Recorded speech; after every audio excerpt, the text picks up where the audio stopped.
Hello students, आज अपन ने पढ़ा था कॉम्बिनेशन ऑफ कैपेसिटर सीरीज और पैरेलल। अगर हम कैपेसिटर्स कई सारे लेते हैं सीरीज में है तो उसका रिजल्टेंट फॉर्मूला होता है 1 series equal to 1/C1 plus 1/C2 plus 1/C3 plus and so on. जितने भी कैपेसिटर है सीरीज में हम इस तरीके से जोड़ते हैं। अगर वो पैरेलल में है तो फॉर्मूला होता है C1 plus C2 plus C3 plus and so on.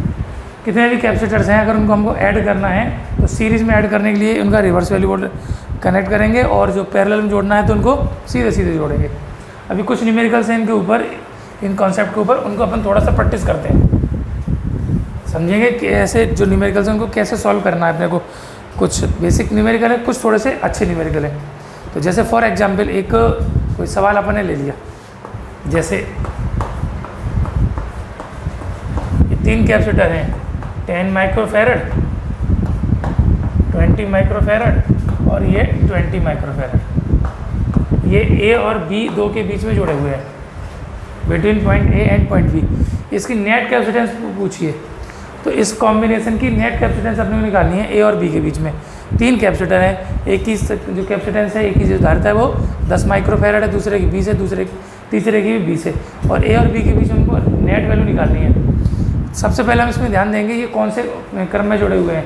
अब देखिए, इसकी दूसरी प्लेट इसकी पहली से जुड़ी है, इसकी दूसरी इसके पहले से जुड़ी है, इसकी पहली ए पॉइंट से जुड़ी है, इसकी आखिरी बी पॉइंट से जुड़ी है। अब वो बी अर्थ से जोड़ते हैं, किसी सोर्स से जोड़ते हैं, कहाँ जोड़ते हैं, डजेंट मैटर। ऐसे केस में अपने को नेट कैपेसिटेंस निकालनी है। तो नेट कैपेसिटेंस में हम देख रहे हैं कौन सा क्रम है, तो ये सारे के सारे श्रेणी क्रम में है। तो श्रेणी क्रम का फॉर्मूला क्या होता है, तो 1 series is equal to 1/C1 plus 1/C2 और प्लस 1/C3।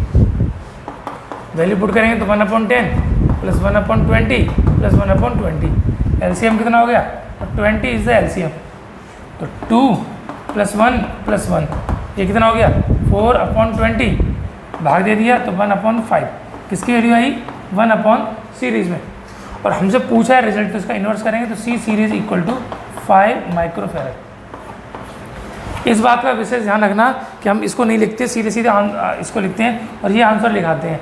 कितना लिख देते हैं कि इसका सीरीज में जो रिजल्ट आएगा 1/5 माइक्रोफैरड आएगा, जो कि गलत है। ये वैल्यू किसकी है, 1/C सीरीज की।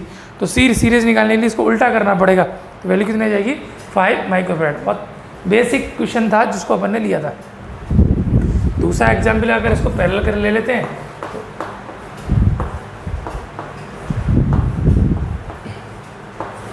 कोई डायग्राम दिया है बिटवीन P एंड Q, ये जुड़े हुए हैं 20 माइक्रोफैरड, 15 माइक्रोफैरड और ये हमने मान लिया 5 माइक्रोफैरड।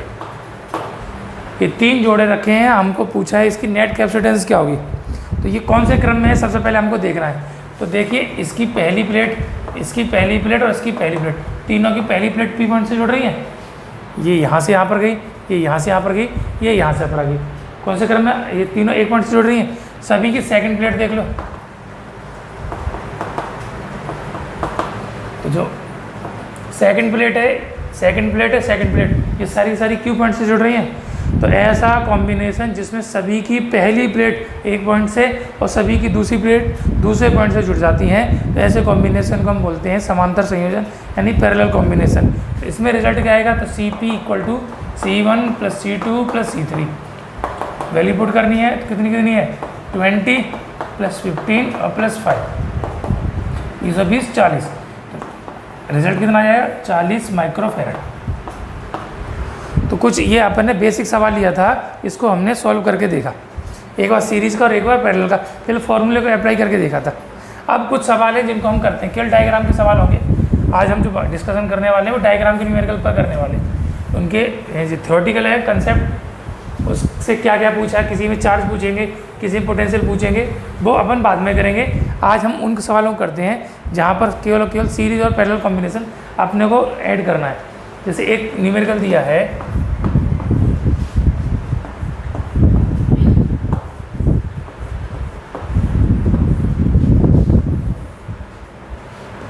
ये कोई P पॉइंट है और ये कोई Q पॉइंट है। इसमें ये capacitor according to diagram connected है। इनकी वैल्यू कितनी दी है, 8, 4 और 4, 8 माइक्रोफैरड, 4 माइक्रोफेरड और इसकी भी 4 माइक्रोफेरड है। सवाल में हमसे पूछा गया है कि ये जो डायग्राम है, इस डायग्राम में नेट वैल्यू P और Q के बीच में कितनी होगी, वो अपने को कैलकुलेट करनी है। तो P और Q के बीच में ये 3 जुड़े हैं, तो कौन सीरीज़ में है, कौन पैरेलल है, या कौन सा और कॉम्बिनेशन है, उस कॉम्बिनेशन को अपने को आइडेंटिफाई कर रहा है। तो सबसे पहले देखिए इस डायग्राम को हम कैसे बना सकते हैं। एक बार डायग्राम को अपन थोड़ा सा इन्वर्ट कर रहे हैं, तो ये जो पूरा डायग्राम जो इस तरीके से डायग्राम है, इस फ्रेम में डायग्राम है, हम इसको ऐसा कर दें, खड़ा करके कर सकते हैं। तो खड़ा करके करेंगे तो क्या आएगा, ध्यान समझना।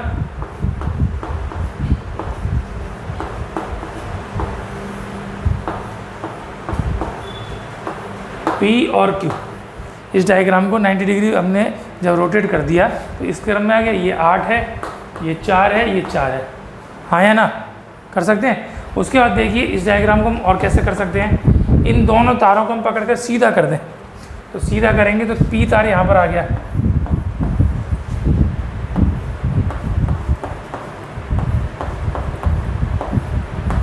और Q पॉइंट है यहाँ पर आ गया। ये P है, ये Q है, ये है 8 माइक्रोफेरड, 4 माइक्रोफेरड और ये 4 माइक्रोफेरड। आप डायग्राम को समझिए, मैंने तो केवल आपको पूरा सॉल्व करके बताया, मैंने केवल इमेजिनेशन करना है। इसको हमने ऐसा बनाया, इसको सीधा कर दिया, तो हमारे पास फाइनली डायग्राम ये हो गया। अब इसमें हमको स्पष्ट नज़र आ रहा है कि कौन से के साथ क्या कॉम्बिनेशन बना रहा है।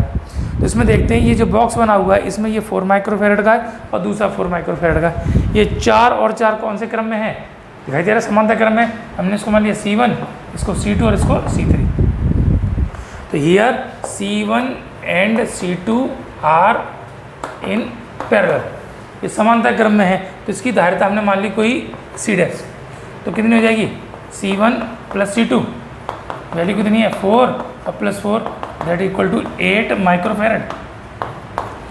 तो इन दोनों को अगर हमने जोड़ा, समांतर क्रम में जोड़ दिया, तो रिजल्ट कितना आ गया, 8 माइक्रोफेरड आ गया। तो पैरेलल कॉम्बिनेशन में करने पर इसका मतलब है, अब ये डायग्राम क्या बन गया, ये C3 है हमारे पास, और इन दोनों की जगह एक कैपेसिटर हो गया जो क्या है C डैश, ये पॉइंट P और ये पॉइंट Q। क्लियर, C3 और C डैश ये 8 माइक्रोफेरड का है और ये भी कितना है 8 माइक्रोफेरड। अब देखिए ये कौन से क्रम में आ गए, तो इसकी दूसरी प्लेट इसके पहली प्लेट से जुड़ी है, तो सीधा सीधा ये सीरीज में है यानी श्रेणी क्रम में। तो श्रेणी क्रम में तुल्य धारिता, फाइनल आंसर अपने को निकालना है। तो 1/CS यानी फाइनल रिजल्ट कितना हो जाएगा, 1/C3 plus 1/C dash, 1/8 plus 1/8, ये कितना हो गया 2/8, डिवाइड किया तो 1/4, इसकी वैल्यू 1/CS की value. It means CS equal to कितना हो जाएगा 4 माइक्रोफेरड। इस डायग्राम में इस पूरे कॉम्बिनेशन का P और Q के बीच में जो हमारे पास हमने कैपेसिटर ले रखे हैं, उनकी नेट जो कैपेसिटेंस आ रही है, तो ये 4 और 4 समांतर क्रम में जोड़ देंगे तो 8 रह गया, 8 और 8 श्रेणी क्रम में जो जोड़ देंगे तो 4 रह गया। तो आंसर कितना जाएगा 4 माइक्रोफेरड। क्लियर, चलिए नेक्स्ट क्वेश्चन देखते हैं। नेक्स्ट क्वेश्चन थोड़ा सा अपन लेवल बढ़ाएंगे सवाल का। कल डायग्राम है, डायग्राम को समझना है, इनको ध्यान से देखना है, इनके सॉल्यूशंस को समझना है। बहुत सरल सी बात है, जैसे प्रतिरोधों का संयोजन आप 10वीं में पढ़कर आए हो, resistor in series in parallel numerical की होंगे, तो थोड़ा सा ध्यान आएगा। वही कंसेप्ट है, वही का एज इट काम करना है अपने को। तो इसमें क्या दिया हुआ है, 1 2 3 4 इधर दिए हैं, ऐसे दिए, ठीक।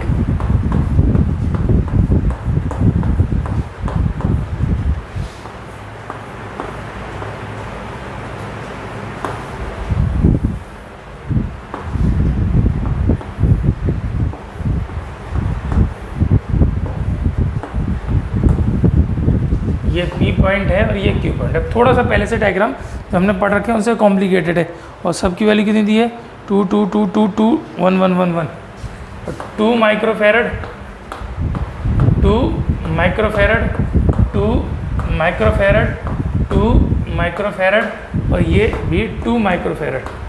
बाकी ये दिए हैं 1 माइक्रोफेरड 1 माइक्रोफेरड और ये 1 माइक्रोफेरड। अब सवाल में क्या है, ये जो डायग्राम है, इस डायग्राम में रिजल्टेंट कैपेसिटेंस अपने को कैलकुलेट करनी है 2 पॉइंट P और Q के बीच में। अब ये जो डायग्राम है, थोड़ा सा इसको चित्र के हिसाब से इसको देखना पड़ेगा, समझना पड़ेगा, उनको सॉल्व करना पड़ेगा। हम यहाँ से पकड़ते हैं तो यहाँ से 2 तार हो गए, एक इधर चला गया, एक इधर चला गया। एक ही तार होता तो ये सीरीज़ में हो जाते, लेकिन 2 तार हो गए तो ना तो ये सीरीज़ में, ना ही इसके पैरेलल है। पैरेलल होने के लिए दोनों प्लेटें आपस में जुड़नी चाहिए, फिर एक प्लेट जुड़ेगी तो काम नहीं चलेगा। अब ऐसे सवाल को अगर हम थोड़ा सा ध्यान से देखते हैं तो करना क्या है, तो ऐसे न्यूमेरिकल्स में सबसे पहले हम बॉक्स पकड़ते हैं और बॉक्स में सबसे आखिरी बॉक्स पकड़ते हैं। तो ये हमने इसका ये बॉक्स लिया इधर का फर्स्ट, इसको हमने मान लिया सेकंड, इसको मान लिया थर्ड बॉक्स। 3 बॉक्स हैं।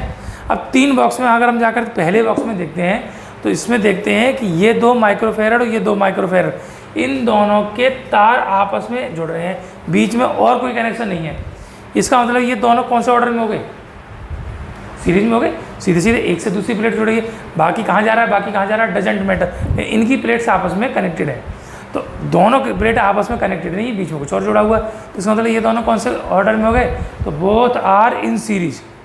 अब सीरीज में है तो कैसे जोड़ेंगे, तो फॉर्मूला होता है 1/c is equal to 1/c1 plus 1/c2। कितना है 1/2 प्लस 1/2, तो कितना हो जाएगा 2/2। इसका मतलब 1 रह गया। CS करेंगे तो इसकी वैल्यू कितनी हो जाएगी 1 माइक्रोफेरेड। हाँ या ना, बात समझ में आ गई।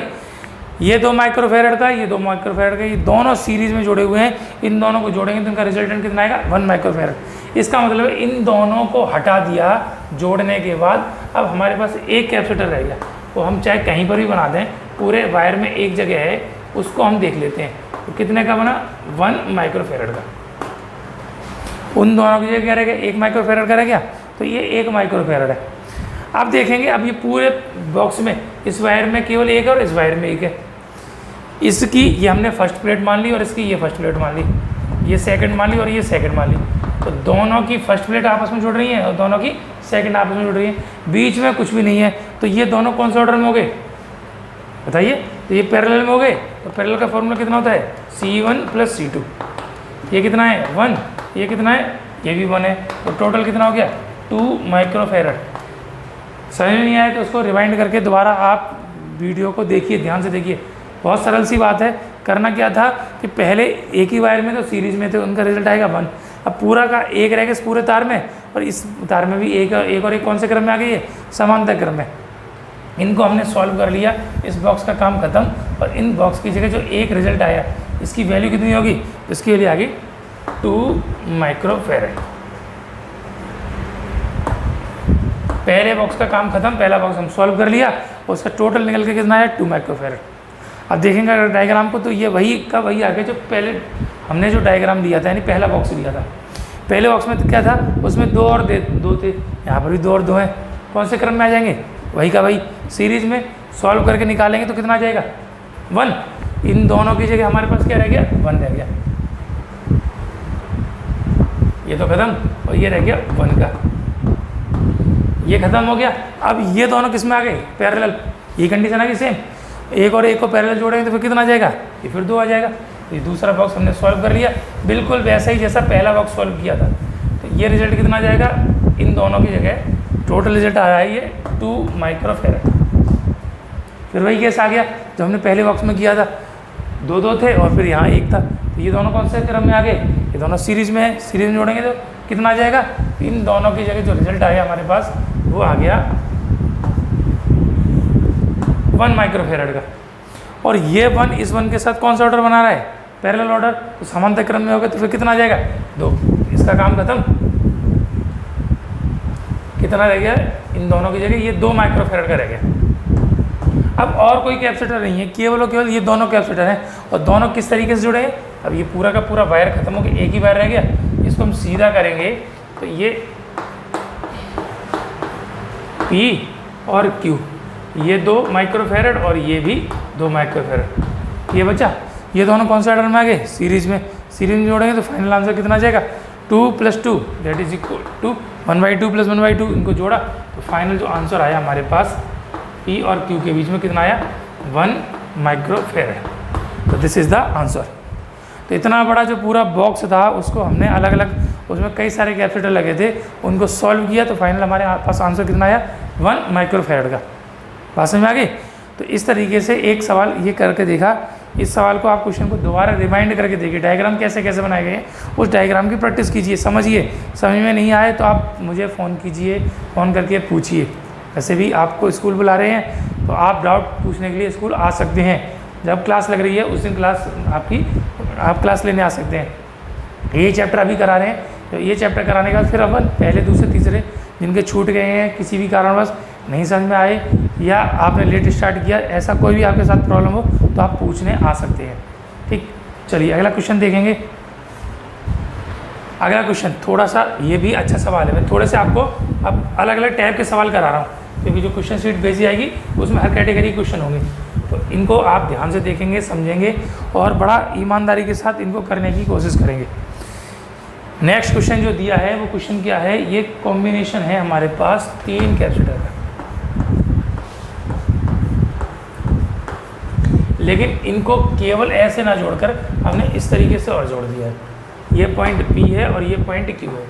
इनकी वैल्यू क्या गिवन है, तो between P and Q the values are calculate equivalent capacitance between this and this. अच्छा, वैल्यू नहीं दी है, कुछ भी अपन मान सकते हैं, तो अपन फ्री है तो कुछ ही मान लो। हमने मान लिया सभी को 10 माइक्रोफैराड, 10 यानी अब ये इक्वल भी हो सकते हैं, डिफरेंट भी हो सकते हैं, कुछ भी है। इन्होंने तो C1 C2 C3 दिए हैं, तो जो क्वेश्चन है वही डेटा अपन यूज कर रहे हैं। चलो न्यूमेरिकल वैल्यू यूज ना करके ये दिया है कि 3 कैपेसिटर हैं C1 C2 एंड C3। ये डायग्राम के हिसाब से जोड़े गए हैं बिटवीन P एंड Q। अब इनकी नेट कैपेसिटेंस निकालिए, तो देखो चित्र को ध्यान से, वीडियो को पॉज करो, 1 मिनट सोचिए, आधा मिनट सोचिए, कुछ सेकंड सोचिए, समझ में क्या आ रहा है आपको, कैसा ये डायग्राम दिख रहा है और इस डायग्राम से क्या रिजल्ट आएगा। ध्यान कीजिए, सोचिए, समझिए। इस डायग्राम को बड़ा गौर से, सावधानी से, आसानी से इसको हम देखेंगे।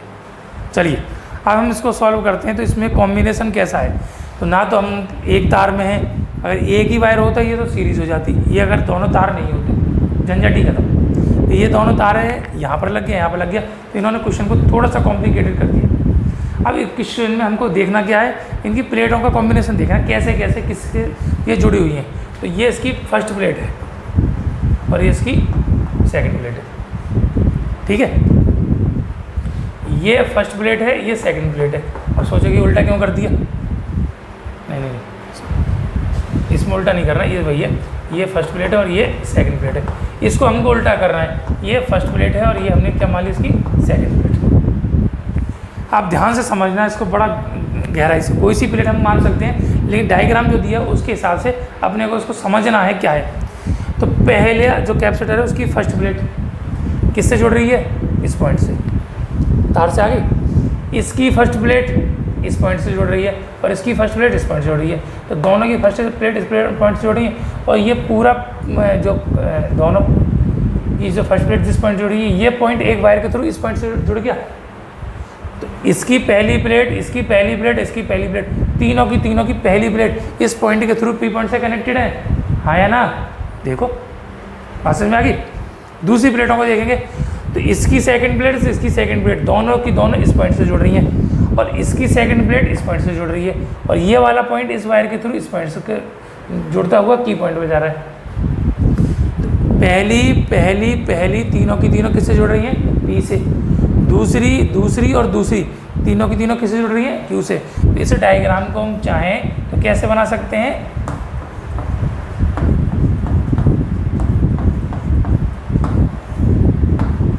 ये P पॉइंट और ये Q पॉइंट, सभी की पहली प्लेट P से कनेक्ट है, सभी की जो दूसरी प्लेट है वो किससे कनेक्ट है, Q से। अब ये तीनों के तीनों कौन से कॉम्बिनेशन में हो गए, तो यस ये कॉम्बिनेशन है आपका पैरेलल कॉम्बिनेशन। तो रिजल्टेंट कितना हो जाएगा पैरेलल में, तो C parallel equal to C1 plus C2 plus C3। C1 C2 C3 के टर्म में हमको डेटा गिवन है, तो रिजल्टेंट कितना हो जाएगा C1 plus C2 plus C3। Numerical value होती तो न्यूमेरिकल वैल्यू को लगाकर इसको सॉल्व कर लेते। तो चित्र को ध्यान से समझ लीजिए, दोबारा समझ लीजिए कि सभी की पहली जो प्लेट है वो एक पॉइंट से कनेक्टेड है, सभी की दूसरी जो प्लेट है वो किसी दूसरे पॉइंट से कनेक्टेड है। तो सारी की सारी कौन से ऑर्डर में आ गई, तो ये सारी की सारी पैरेलल ऑर्डर में आ गई और पैरेलल ऑर्डर में रिजल्ट कितना होता है वो अपन ने यहाँ पर देख लिया, इसको अपन सॉल्व कर सकते हैं। ठीक, चलिए और डायग्राम के कुछ क्वेश्चन देखते हैं अपन। एक क्वेश्चन इसमें दिया हुआ है, अब थोड़ा सा अलग है सरल सा, थोड़ा सा अलग है। इस क्वेश्चन में क्या दिया हुआ है, एक बार मैं डायग्राम बना देता हूँ, डायग्राम को समझेंगे। क्वेश्चन हमसे दे रखा है एक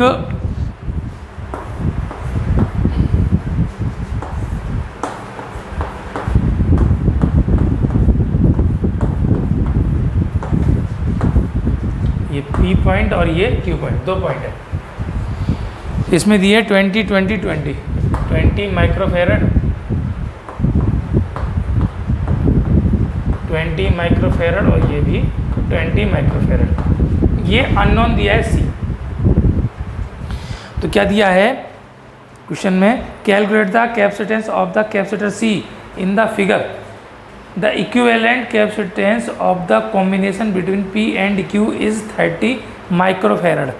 ये पूरा का पूरा जो कॉम्बिनेशन डायग्राम में हमको दे रखा है, उसमें पूरे के पूरे सिस्टम की जो कैपेसिटेंस है, तो C जो नेट आई है वो दे रखी है, कितनी है, गिवन 30 माइक्रोफेरड। और ये C है, इस C को हमको कैलकुलेट करना, ठीक है। ये दिया होता भाग, यानी ये तो डेटा दे रखा है, ये भी दे रखा है, तो नेट निकालनी पड़ती। अभी हमको नेट दे रखी है तो इसकी वैल्यू निकालनी है। बहुत सरल सा सवाल है, बहुत आसान है, कुछ भी नहीं इसमें करने को। ये तीनों के तीनों हमको दिखाई दे रहे हैं कौन से क्रम में है, तो तीनों के तीनों पैरेलल में है। तो पैरेलल का फॉर्मूला क्या होता है, तो CP = C1 + C2 + C3, 20 + 20 + 20, तो ये हो गया 60 माइक्रोफेरड, ठीक है। तो ये जो रिजल्ट आया हमारे पास, ये C और ये रह गया हमारे पास 60 माइक्रोफेरड का। ये अननोन C है, ये P और Q पॉइंट है। अब ये दोनों कौन से ऑर्डर में है, तो ये दोनों सीरीज में है। फॉर्मूला क्या होता है, तो 1/, तो 1/C series = 1/C1 + 1/C2। 1/C series जो दिया है, C नेट दिया है, ये 1/C है और ये हमने सॉल्व कर लिया, तो 1/60 है। This is 1/30 = 1/C + 1/60। सॉल्व करेंगे तो 1/C = 1/30 - 1/60। एलसीएम लिया 6, तो 2 और 1, तो 1/60 किसकी वैल्यू आई, 1/C की। Now C = 60 microfarad. C net given है, तो C अननोन है, उसको निकालना था। सरल सा सवाल था, वैसे कोई विशेष नहीं था। तो डायग्राम देख के लगा मुझे कुछ अलग होगा। चलिए अगला सवाल, एक टाइप के सवाल और हैं, उनको और समझ लेते हैं। चलिए क्वेश्चन गिवन है इसमें, अब इसको समझेंगे। इस टाइप का एक क्वेश्चन अच्छा क्वेश्चन है, कई बार पूछा गया है एग्ज़ाम में, कंपटीशन के लिए भी है, और कई बार मेंस में, पहले ट्रिपल होता था उसमें, नीट में, ये बहुत बार इस टाइप के क्वेश्चन पूछे गए हैं और बहुत सरल हैं थोड़ा सा समझने के। इसमें हमको दिया है एक पैरेलल प्लेट कैपेसिटर है, कोई डायग्राम बना कर दिया, जिसका एरिया है जो प्लेटों का, इसी 2 पॉइंट है, इसका जो एरिया है वो A है, ये P पॉइंट हो गया और ये Q पॉइंट हो गया। बीच की जो डिस्टेंस है वो D है। अब इसमें डाइलेक्ट्रिक मीडियम भरा है, हमने डेरिवेशन किए थे, इसमें जो डाइलेक्ट्रिक मीडियम भरा है वो इस तरीके से भरा है, इस वाले हिस्से में अलग है, इस वाले हिस्से में अलग है। तो इस केस में इसकी कैपेसिटेंस कितनी होगी, वो कैपेसिटेंस अपने को निकालनी है। तो कोई एक हमको प्लेट कैपेसिटर दिया है, area of the plate A, distance between plate D, और जो मीडियम है आधे हिस्से में K1 और आधे हिस्से में K2 है। इसको आप 90 डिग्री घुमा दीजिए, तो डायग्राम आपका ये बन गया। P पॉइंट है और ये Q पॉइंट है, ये बीच की डिस्टेंस D है, आधा हिस्सा जो दिया है, एक में K1 है और दूसरे में K2 है, area of the plate A। अब ये समझिए इसमें क्या काम करना पड़ेगा। हमने जो डेरिवेशन किए थे तो उसमें हमने क्या माना था, या तो फुल है, या एम्प्टी है, या पार्शली फिल्ड है। हर बार क्या था, उसकी जो थिकनेस है वो तो वेरी कर रही थी, लेकिन एरिया A कांस्टेंट था। लेकिन यहाँ पर एरिया बदल रहा है। अब इसको ध्यान से समझेंगे, इस डायग्राम को हम कैसे बना सकते हैं। अगर इस कैपेसिटर को 2 हिस्सों में काट दिया जाए, आधा कैपेसिटर ऊपर और आधा कैपेसिटर नीचे, तो हमारे पास 2 कैपेसिटर हो जाएंगे, एक ऊपर और एक नीचे। एक में मीडियम भरा है K1 और एक में मीडियम भरा है K2। प्लेटों की डिस्टेंस डी बराबर ही है, एक ही पॉइंट से जुड़े हुए थे तो दोनों एक पॉइंट से जुड़ गए P से, दोनों एक पॉइंट से जुड़ गए Q से। ऐसा करने में बदला क्या, डी तो वैसी की वैसी है, तो बदला इसका एरिया। पहले पूरा एरिया ए था, अब आधा कर दिया तो एरिया कितना हो गया A/2। बात समझ में आ गई। तो एरिया दोनों प्लेटों का कितना हो गया A/2 और A/2 हो गया। अब हमारे पास दो कैपेसिटर हो गए, पहले की कैपेसिटेंस निकालेंगे तो C1 इक्वल टू फॉर्मूला क्या होता है K epsilon nought A upon D. तो K1 एप्सिलॉन नॉट A की जगह A/2 अपॉन डी। तो ये कितना हो गया रिजल्ट, डायग्राम इसको हटा दे, उसको हम वहाँ पर बना ही चुके हैं। इसका रिजल्ट आ गया K1 epsilon nought A upon 2D। बात समझ में आ गई। फॉर्मूला वही है, एरिया बदल गया। दूसरी का कैपेसिटेंस कितना आएगा, तो K2 एप्सिलॉन नॉट A/2 और डिस्टेंस D है, तो ये भी वही आएगा, तो K2 epsilon nought A upon 2। पहली का कैपेसिटेंस निकाल लिया, दूसरे का कैपेसिटेंस निकाल लिया। अब यहाँ से देखेंगे दोनों कौन से कॉम्बिनेशन में है, कौन से क्रम में जुड़ी हैं। तो दोनों की पहली प्लेट एक पॉइंट से और दोनों की दूसरी प्लेट दूसरे पॉइंट से जुड़ी है, तो ये पैरेलल कॉम्बिनेशन हो गया। तो रिजल्टेंट यानी सी नेट पैरेलल में है, तो C1 प्लस C2 लगाएंगे तो K1 epsilon not A/2D plus K2 epsilon not A/2D। Common क्या है, तो कॉमन है epsilon nought A upon 2D। Bracket में क्या बचा K1 प्लस K2। तो this is the net capacitance of the capacitor. तो ऐसा कोई डायग्राम जिसमें आधे हिस्से में यानी आधे एरिया में एक मीडियम भरा है, दूसरे आधे एरिया में दूसरा मीडियम भरा है, तो ऐसे केस में इसकी रिजल्टेंट कैपेसिटेंस कितनी आएगी, ये आ जाएगी। ठीक, अब इस सवाल का दूसरा केस हम कर सकते हैं, दिया हुआ है वही सवाल, डायग्राम उन्होंने वैसा कैसे दिया कि ये P पॉइंट है और ये Q पॉइंट है, बीच की जो डिस्टेंस है वो D है और ये इसका एरिया है वो A है। पहले जो मीडियम भरा था वो आधे एरिया में भरा था, अब इसको ऐसा भर दिया कि बीच में से भर दिया, एक तरफ K1 और एक तरफ K2, आधे हिस्से में यानी D/2 में K1 है तो शेष कितना बचेगा D/2 बचा, और D/2 में कितना है K2। इसका नेट कैपेसिटेंस क्या होगा, सवाल वैसा का वैसा ही है, बदल क्या दिया, इसमें केवल इसकी कंडीशन बदल दी। इसको डायग्राम को अगर हम चेंज करें तो डायग्राम अब हमारा क्या बन जाएगा, ये K1 और ये K2, D/2 और D/2। अब क्या हो गया, ये जो बीच वाली लेयर है वो दोनों के बीच में कॉमन है, इसकी ये पहली प्लेट है और इसकी इसका काम करेगी सेकंड प्लेट का, ये वाला हिस्सा इसकी सेकंड प्लेट का काम करेगा और इधर वाला हिस्सा दूसरे की फर्स्ट प्लेट का काम करेगा। तो ये दो कैपेसिटर हो गए, इसकी ये कॉमन प्लेट है तो एक की ये सेकंड होगी और एक की क्या होगी ये फर्स्ट। इस दो कमरे हैं, जैसे कमरे की ये इसके पीछे कोई कमरा है तो ये कॉमन दीवार हो गई, इस कमरे की लेफ्ट है तो उस वाले कमरे की कैसे होगी राइट, तो एक की पहली तो एक की क्या हो जाएगी दूसरी। बात समझ में आ गई। तो इस डायग्राम को हम कैसे बना सकते हैं, तो ये diagram we can draw like this.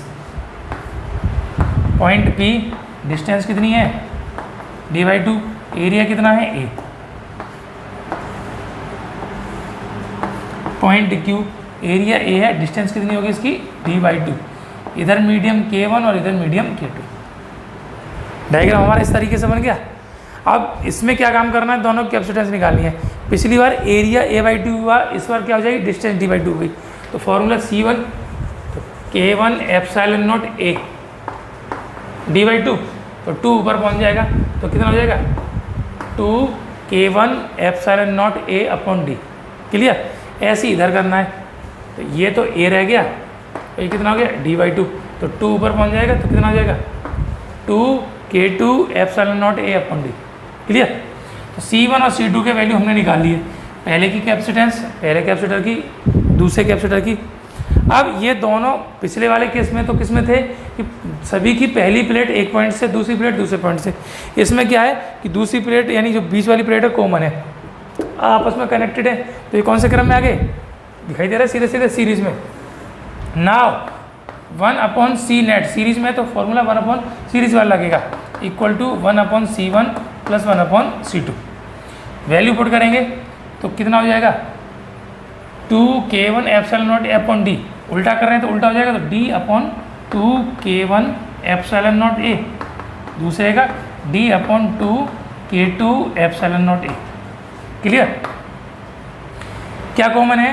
तो D/2 epsilon not a common है, 1/K1 बचा प्लस 1/K2 बचा, किसके बराबर? 1/C नेट के बराबर। सॉल्व कर लेते हैं इसको। तो क्या आएगा? 1/C net is equal to D/2 epsilon not a.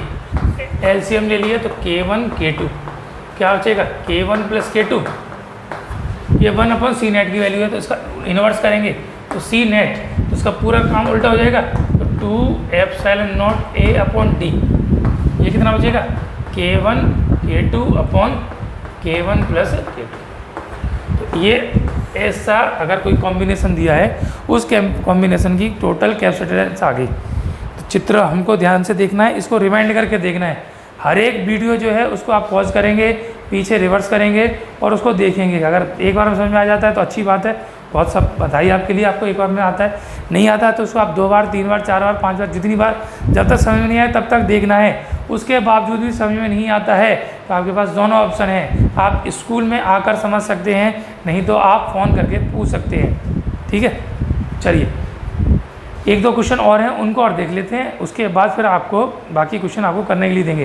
Question में हम केवल कॉम्बिनेशन को समझ रहे हैं, बाकी चीज़ों को नहीं समझ रहे। जैसे एक डायग्राम है, एक एग्जाम्पल समझते हैं, तो उसमें डायग्राम हमको दे रखा है, क्या दे रखा है? ये दिया है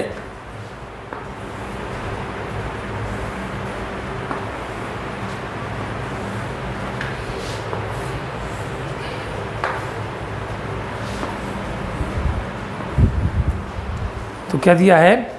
what is the capacitance of the arrangement of 4 plates each of area is a at a distance D in air. 4 plate हैं जिनमें सभी का एरिया तो हमको दे रखा है A, और 2 लगातार प्लेटों के बीच की जो दूरी दे रखी है वो D दे रखी है, और एयर है, मतलब बीच में कोई माध्यम नहीं भरा हुआ है। ऐसे केस में इसकी नेट कैपेसिटेंस क्या होगी? तो कैपेसिटेंस होने के लिए हमको पहले पता होना चाहिए ये कैपेसिटर हैं। तो चित्र में देखिए तो ये कैपेसिटर जैसा बिहेव करेंगे। कैसे करेंगे? तो आप समझना इसको थोड़ा ध्यान से। कितने कैपेसिटर बनने हैं? तो हम चित्र में देख रहे हैं तो हमको 3 कैपेसिटर दिखाई दे रहे हैं। ये पहला कैपेसिटर, ये दूसरा और ये तीसरा। इनके बीच की दूरी D, इनके बीच की दूरी D, इनके बीच की दूरी D। ये आप समझना, ये कॉमन है, ये कॉमन है, तो ये इसकी पहली प्लेट है तो ये इसकी दूसरी प्लेट का काम करेगी। ये दूसरी प्लेट है तो ये इसकी पहली प्लेट का काम करेगी। ये पहली प्लेट है तो ये इसकी दूसरी प्लेट का काम करेगी। इस तरीके से हम इसको समझ सकते हैं। लेकिन थोड़ा सा अब इस चित्र में देखते हैं तो क्या हो रहा है। ये दूसरी प्लेट बन रही है। क्यों बन रही है? क्योंकि ये इसके लिए भी सेकंड है और ये इसके लिए भी सेकंड है। सेकंड क्यों? क्योंकि दोनों की फर्स्ट प्लेट कहाँ से जुड़ी है? किसी पॉइंट P से जुड़ी है, और दोनों की सेकंड प्लेट किससे जुड़ी है? Q पॉइंट से। चित्र में अगर हम देखते हैं तो इस डायग्राम से हमको सीधा सीधा समझ में आ रहा है कि ये दोनों प्लेटें जब एक पॉइंट से जुड़ती हैं तो ये किसी भी टाइप का कोई कैपेसिटर नहीं बनाएंगी। क्यों नहीं बनाएंगी? दोनों एक पॉइंट से जुड़ी हैं तो सेम वोल्टेज पर हो गई, और सेम वोल्टेज पर हो गई तो पोटेंशियल डिफरेंट 0 हो गया, और पोटेंशियल डिफरेंट 0 हो जाएगा तो C की वैल्यू क्या हो जाएगी? 0 हो जाएगी। C इक्वल टू कितना होता है? Q/V। पोटेंशियल डिफरेंट है ही नहीं तो यहाँ पर कोई कैपेसिटेंस नहीं होगी। तो इसका मतलब है ये कैपेसिटर का काम नहीं करेगा। अब कैपेसिटर का काम कौन करेंगे? तो ये वाले काम करेंगे, ये C1 और C2। अब इसमें हम देखते हैं तो क्या है कि C1 की पहली प्लेट और इसको C3 मान को अब C2 मान लेते हैं। तो C2 की पहली प्लेट, दोनों की पहली प्लेट किससे जुड़ रही हैं? P से, और दोनों की दूसरी प्लेट किससे जुड़ रही है? Q से। तो दोनों की पहली प्लेट P से जोड़ दी, दोनों की दूसरी प्लेट किससे जोड़ दी? Q से जोड़ दी। तो ये कौन से क्रम में आ गए? समांतर क्रम में आ गए। तो दिस इज C1 और C2। तो अब इनका पैरेलल कॉम्बिनेशन निकालना है तो पहले C1 और C2 की वैल्यू निकालनी पड़ेगी। तो C1 और C2 के एरिया बराबर दी है, डिस्टेंस बराबर दी है, तो कैपेसिटेंसी बराबर हो जाएगी। तो C1 equal to C2 equal to K, तो 1 है तो एप्सिलॉन नॉट A/D। पैरेलल में है तो C net equal to C1 plus C2। C net कितना हो जाएगा? Epsilon not A upon D और plus epsilon not A upon D. तो ये सी नेट जो आया हमारे पास 2 epsilon not A upon D. ठीक है, तो ये कुछ न्यूमेरिकल थे डायग्राम अलग अलग टाइप के जो मैंने आपको थोड़ा सा प्रैक्टिस कराए, यहाँ पर समझाने की कोशिश की। बाकी कुछ न्यूमेरिकल्स आपको सॉल्व करने के लिए दिए जाएंगे, उनको आपको करना है, आसानी से सवाल करने हैं, समझ में आएंगे, आपको उनको करना है। ठीक है, चलिए इतना आप करिए। Thank you.